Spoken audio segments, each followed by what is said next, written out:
ABC7 is connecting you with events and people that are making Chicago proud. In November, Chicago-based RedMane Technology helped the U.S. Virgin Islands in building and managing a $500,000 disaster benefit technology system.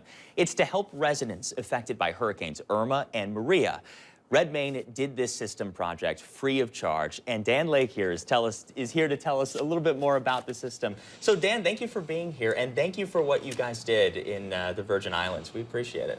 Thank you for having me here. It's nice to get a project where we can do good and help people, and so it's a really fulfilling project for us. So tell me, how did you get involved in this disaster relief project in the U.S. Virgin Islands? We've been involved with the Virgin Islands for several years now, helping them improve their Medicaid program, so build new systems, get more efficient, and just do a better job of it. So we'd established relationships, we've been working with them for a while, and then near the end of this project, they got hit by two major hurricanes.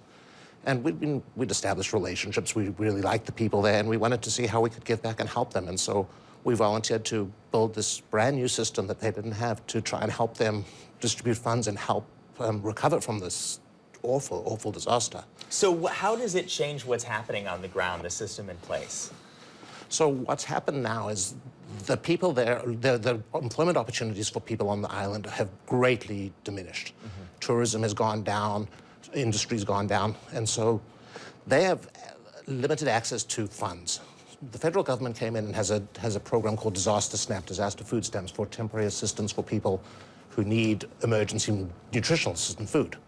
They didn't have a system to distribute it. They had no system to determine eligibility. So we built a system for people to come in, apply, and work on mobile devices so they could go around the island, find people who didn't have transportation, who couldn't come in, apply for benefits, and then give them. And we ended up distributing almost, I think, $30 million worth of food aid to people on the island through this program. Goodness. Helping people get the very basics after this awful disaster. Absolutely. It was devastating. It was not so much a loss of life, at least, but a huge loss of opportunity for people. And no electricity, no communications, no jobs, transport, the roads were destroyed. So very, very difficult. My goodness. Well, thank you so much for being here. We appreciate you making us Chicago proud and for making this technology available for the U.S. Virgin Islands. And I hope you guys consider expanding it as well where it's needed to. So thank you very much. Absolutely. Thank you. We're going to be posting a lot more about this on our website, abc7chicago.com.